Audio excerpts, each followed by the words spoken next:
already read our food have 5 nutritions, that is carbohydrate, protein, minerals, vitamins and fats, right? Along with some dietary roughage, which is dietary fibers, which is known as roughage and water. तो हम लोग क्या हर minerals, हर nutrition को क्या खाने के test से पहचान सकते हैं कि इसमें कौन सा न्यूट्रिशन है? पॉसिबल है? नहीं पॉसिबल है। वी कांट फाइंड आउट कि इसमें कार्बोहाइड्रेट है, अच्छा इसके टेस्ट की वजह से, अच्छा इसमें कार्बोहाइड्रेट है या फिर इसमें फैट है। हर न्यूट्रिशन को फाइंड आउट करना मुश्किल है, तो हम लोग साइंटिफिकली उसको प्रूव करते हैं, ठीक है। अब प्रूव करते हैं तो हम क्या करते हैं, हम कुछ अलग अलग सॉल्यूशंस को हम अलग अलग न्यूट्रिशन के लिए रखते हैं। जैसे कि आज जो हमारा एक्टिविटी है, जब हम एक्टिविटी करते हैं हम 3 बातों को ध्यान रखते हैं। पहला हमारा एम क्या है, तो हमारे एक्टिविटी का एम है कि to check that this iodine solution is going to react on starch or not. The result will be occurred in our in the last of the activity. Okay. और उसके बाद से हमें दूसरी बात ध्यान देनी होती है कि what are the material required for the activities. What are the material required for the activities. तो आज हमारे पास जो मटेरियल है हम उसके बारे में बात करते हैं। तो ये है हमारा पेट्री डिश, ये है हमारा petri dish. This is a dropper. This is one of the most essential thing, which is iodine solution. Okay, iodine solution. This is a bowl, china bowl. Okay, now we definitely need some food items to test that कि क्या उन food items में सच में carbohydrate या फिर starch होता है या नहीं। तो हम देखते हैं हमारे पास कितने तरीके के। हमारे पास है पहला पोटैटो। सबको पता होता है potato contain a lot of starch. हमने चैप्टर्स में पढ़े हैं कुछ फूड आइटम्स के नाम जो इसमें स्टार्च विजिबल होते हैं। हमारा पोटैटो, दूसरा है हमारा रॉ राइस, तीसरा है हमारा शुगर, उसके बाद से है कुक्ड राइस। रॉ राइस समझते हैं ना, कच्चा चावल, कुक्ड राइस पका हुआ, फिर हमारा फ्लोर। अब देखिए कुछ जब हम कार्बोहाइड्रेट के बारे में बात कर रहे हैं, जब कार्बोहाइड्रेट के बारे में बात कर रहे हैं कि इन सब चीज़ों में कार्बोहाइड्रेट है या नहीं, तो हम क्या करेंगे, सबसे पहले हम जान लेते हैं कुछ कार्बोहाइड्रेट के बारे में। तो आपको जैसे पढ़ाया गया है कि कार्बोहाइड्रेट हमारा nutrition energy giving food nutrients होता है, energy giving food nutrient. Energy giving food nutrients ये इंस्टेंट देता है, instant energy giving food nutrient होता है। दूसरी चीज़ आपको एक और बात बता दें कि हर बहुत सारे फूड आइटम्स में हमारे क्या होते हैं, कार्बोहाइड्रेट होते हैं, पर आयोडीन सॉल्यूशन सबके साथ रिएक्ट नहीं करता, सबके साथ वो अपना कलर चेंज नहीं करता है, वो चेंज करता है उन फूड्स के साथ जिनमें स्टार्च प्रेजेंट है। अब स्टार्च क्या है, तो याद रखिए कार्बोहाइड्रेट 2 फॉर्म में, सिंपल और कॉम्प्लेक्स। जब ये जो शुगर होता है, sugar is a simple form of carbohydrate, whereas starch is a complex form of carbohydrate. समझ गए? तो आयोडीन सॉल्यूशन हमेशा रिएक्ट करेगा स्टार्च के साथ।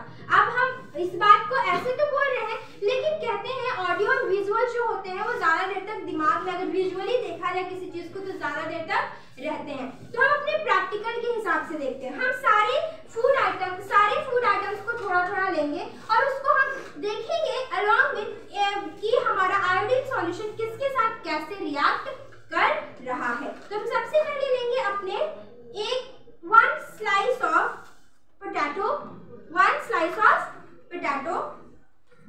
उसके बाद से हम लेंगे few grains of cooked rice, थोड़ा सा हम कुक्ड राइस लेंगे, ठीक है।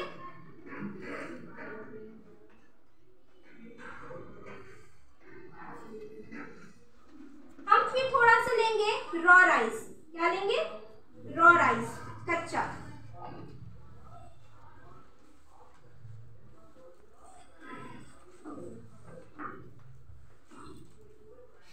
फिर हम लेंगे फ्लोर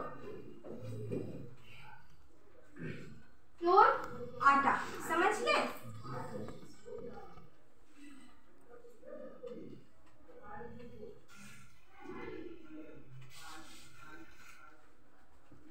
फिर हम लेते हैं शुगर।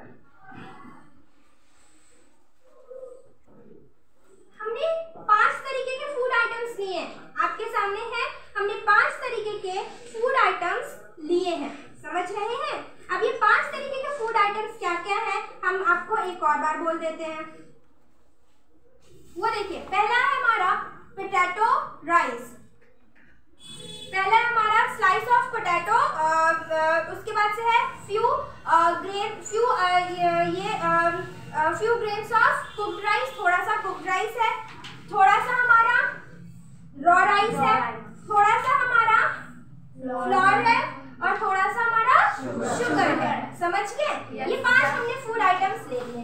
अब हम एक एक करके सब पे few drops of iodine solution डालेंगे, थोड़ा थोड़ा करके फ्यू ड्रॉप्स डालेंगे। देखते हैं कि रिएक्शन आता कैसा है। क्या सब पे सेम रिएक्शन होता है, क्या सब पे एक जैसा रिएक्शन होता है, या फिर सब पे अलग अलग रिएक्शन होता है, और क्या सब पे रिएक्शन होने का टाइम ड्यूरेशन भी इक्वल है या फिर सबको टाइम लगता है।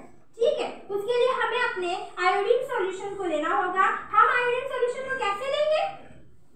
याद रखिएगा, हम कभी भी साइंस प्रैक्टिकल में कभी भी अपने हाथों को ज्यादा इस्तेमाल नहीं करते, हमें अपना एपरेटस यूज करना होता है, क्योंकि शायद हो सकता है कुछ केमिकल्स रिएक्ट कर जाए आपके हाथ के साथ। तो ऑलवेज यूज साइंस एपरेटस, जिसमें आपके बारे आपको पढ़ाई हुई है, उनमें से हमारा ये है dropper. With the help of dropper हम इसमें लेंगे कुछ आयोडीन सॉल्यूशन। देखिए, आयोडीन सॉल्यूशन जब मैंने लिया, इसका कलर ब्राउन है ना, लेकिन आप जब देखोगे कि हम इसको when we'll put that on onion,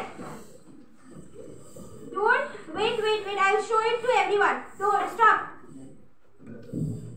I will show it to everyone.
जब आप उसमें से जो लिक्विड फॉर्म निकलता है राइस कुक होने के बाद से, आप उस पे भी अगर आयोडीन सॉल्यूशन को डालोगे ना, वो भी इंस्टेंट रिजल्ट देता है। समझ गए? लेकिन वही अगर आप इस ड्रॉपर को देखो तो इसमें it is taking some time, it is changing his colour, ये अपने कलर को चेंज कर रहा है, लेकिन it is taking some time, ये कुछ वक्त ले रहा है। आप देखोगे कुछ ग्रेन्स चेंज हुए हैं और कुछ ग्रेन्स अभी भी उसके ब्राउन कलर में ही है। आयोडीन का ब्राउन कलर आपको विजिबल हो रहा होगा इसमें। वही चीज आप इस फ्लोर में भी देखो। चलो फ्लोर में मैं थोड़ा सा और आपको ड्रॉप दिखाती हूँ।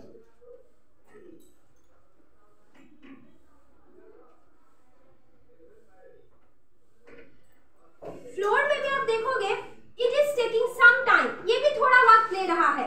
तो हम ये कह सकते हैं ये वक्त ले रहा है, इसका मतलब ये नहीं कि इसमें स्टार्च प्रेजेंट नहीं है। देखते हैं हम थोड़ी देर के बाद कि क्या ये अपना कलर आयोडीन जो सॉल्यूशन है ये ब्राउन से ब्लू ब्लैक में होता है या नहीं। अगर ब्लू ब्लैक में हो गया तो इन दोनों में भी कहेंगे, इन दोनों यानी पोटैटो स्लाइस और कुक्ड राइस की तरह इसमें भी स्टार्च था। अगर नहीं हुआ तो हम कहेंगे कि इसमें स्टार्च प्रेजेंट नहीं था। तो will see after few sometimes. अच्छा, अब हम दूसरी तरफ अगर देखें तो मैंने शुगर में अभी आयोडीन सॉल्यूशन को नहीं पुट किया, शुगर में भी आयोडीन सॉल्यूशंस को नहीं पुट किया है। रीजन उसका है कि हम आपको डिफरेंस समझाना चाहते हैं कि जरूरी नहीं कि हर carbohydrate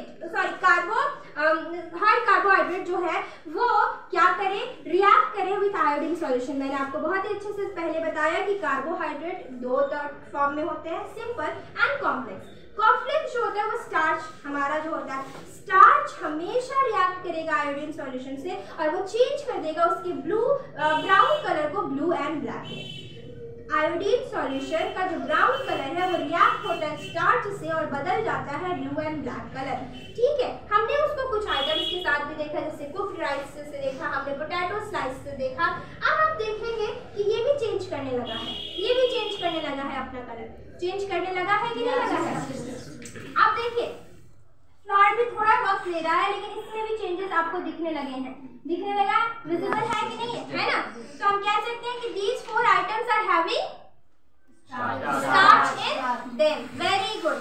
Now we will see that there is starch present in sugar or not. If sugar is going to change its color or not. मैंने काफी इस पे ड्रॉप्स डाले ना, इतने ड्रॉप्स हैं कि इसके कलर्स को चेंज हो जाना चाहिए था, पर इसके कलर क्या चेंज होंगे।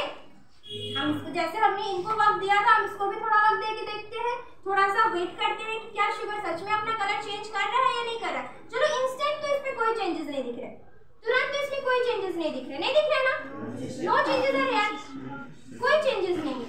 फिर थोड़े वक्त बाद देखते हैं, फ्यू मिनट्स, हमने इनको फ्यू मिनट्स दिया, ये अपने पूरे चेंज हो गए, कलर इसके चेंज हो गए ना। अब ये पूरा का पूरा ब्लू ब्लैक में दिख रहा है, जितने ड्रॉप्स जितने ग्रेन्स पे पड़े हैं सब ब्लू ब्लैक दिख रहा है ना। अब देखना ये है कि क्या ये चेंज हुआ। ओके, देखा जाए तो ये भी चेंज हो गया, ये चारों तो चेंज हो गए, चारों ने अपना कलर, आयोडीन सॉल्यूशन ने चारों पे जाते ही अपना कलर ब्लू ब्लैक कर लिया, लेकिन इस पे कोई चेंजेस नहीं आया। देखिए ये ब्राउन कलर का ब्राउन कलर विजिबल है आपको, विजिबल है, ब्राउन कलर का ब्राउन कलर ही है आयोडीन सॉल्यूशन का। तो ऐसा नहीं है कि इसमें कार्बोहाइड्रेट नहीं है, इसमें कार्बोहाइड्रेट है, पर इसमें क्या नहीं है, तो इसमें स्टार्च नहीं है, यानी शुगर के फॉर्म में, शुगर में हमको स्टार्च नहीं मिलेगा। Starch is a complex form of carbohydrate, तो हम उसको ये कह सकते हैं कि ये आयोडीन सॉल्यूशन के साथ रिएक्ट नहीं करता है। तो मैंने बोला था एक्टिविटी करते हो 3 बातों का ध्यान, हमने एम जाना था, हमने मटेरियल रिक्वायर्ड जाना था, हमने प्रोसेस तो कर लिया। अब हमारा ऑब्जर्वेशंस क्या निकला, तो ऑब्जर्वेशंस आप देखोगे कि आपने देखा कि आयोडीन सॉल्यूशंस उन फूड आइटम्स के साथ अपना कलर चेंज कर लिया from brown to blue and black जिनमें स्टार्च प्रेजेंट है। तो स्टार्च के साथ हम कह सकते हैं कि starch is going to change the colour of iodine solution in blue and black, but sugar के साथ इसमें कोई चेंजेस नहीं आया, क्योंकि कार्बोहाइड्रेट इसमें भी प्रेजेंट है, लेकिन वो स्टार्च के फॉर्म में नहीं है। अगर जिसमें स्टार्च के फॉर्म में कार्बोहाइड्रेट प्रेजेंट नहीं रहेगा, उसका कोई भी कलर चेंजिंग नहीं होगा। अब आप बताइए, आप इतनी बातों में से मैंने जो कुछ भी बोला आपको क्लियर हो गया? अब ये मत सोचिएगा कि हम सिर्फ इन्हीं फूड आइटम्स के जरिए हम इस एक्टिविटी को परफॉर्म कर सकते हैं, और सिर्फ इन्हीं फूड आइटम्स में हमारे कार्बोहाइड्रेट होते हैं। जैसे कि हम आपको पहले भी पढ़ा चुके हैं, कार्बोहाइड्रेट बहुत सारे फूड में होते हैं, स्टार्च भी बहुत सारे फूड में होता है। अगर आप चाहें तो इस एक्टिविटी को आप ब्रेड के स्लाइस के साथ भी कर सकते हो। अगर ब्रेड के स्लाइस में आप few drops of iodine solution डालोगे, that is also going to react, वो भी रिएक्ट करेगा। अच्छा, अब बात करते हैं कि अगर हमारे पास और भी बहुत सारे ये हैं चेंज फूड आइटम्स हैं, आप सब में आयोडीन सॉल्यूशंस डालोगे एक एक करके जिसमें कार्बोहाइड्रेट होता है, जिसका कलर ब्लू ब्लैक हो गया, आप वहाँ पे क्या समझोगे? स्टार्च। Very good. अगर जिसका कलर नहीं चेंज हुआ, ब्राउन का ब्राउन ही रहा, आयोडीन सॉल्यूशन का, आप समझ जाना कि उसमें स्टार्च नहीं प्रेजेंट है, that was a simple form of carbohydrate. समझ गए? आप फिर सबको यहाँ तक बात समझ में आई? आपका ऑब्जर्वेशन क्या है कि few items which have carbohydrates are going to react with iodine solution because that carbohydrate was in form of starch. The food items which are having starch is going to react with iodine solutions and change the iodine solutions brown color to blue and black. But the carbohydrate which is in simple form, just like in sugar, it is not going to react with iodine solutions, or not the iodine solution is going to change its color. Am I clear up till now?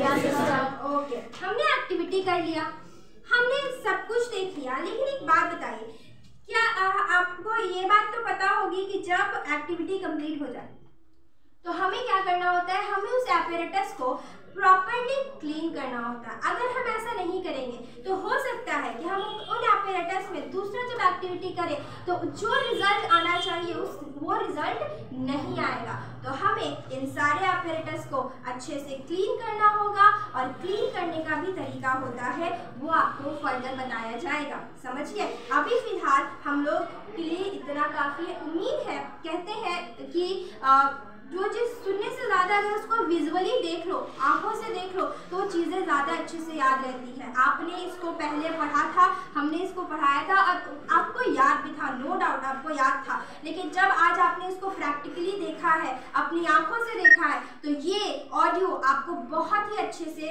याद रहेगा, बहुत ही अच्छे से clear भी होगा। और हम इंशाल्लाह आगे और भी बहुत सारे प्रैक्टिकल्स हैं जो हम करेंगे और जानेंगे कि हमारे डिफरेंट साइंस जो बातें हैं उसको प्रैक्टिकली जब किया जाए तो सच में वैसे रिएक्ट होता है या नहीं होता है। बहुत इंटरेस्टिंग होने वाला है आगे का टॉपिक, आगे की क्लासेस। तो आप लोगों को बने रहना है, don't be absent, be regular to the classes. Science को जितना प्रैक्टिकली देखोगे उतना ज़्यादा ही इंटरेस्टिंग और मज़ा आएगा पढ़ने में। साइंस या फिर कोई भी पढ़ाई जितना ही इंटरेस्ट के साथ पढ़ोगे उतनी ही ज़्यादा इंटरेस्टिंग लगती है वो। समझ गए? यह प्रैक्टिकल आपका इतना ही था। Thank you so much students.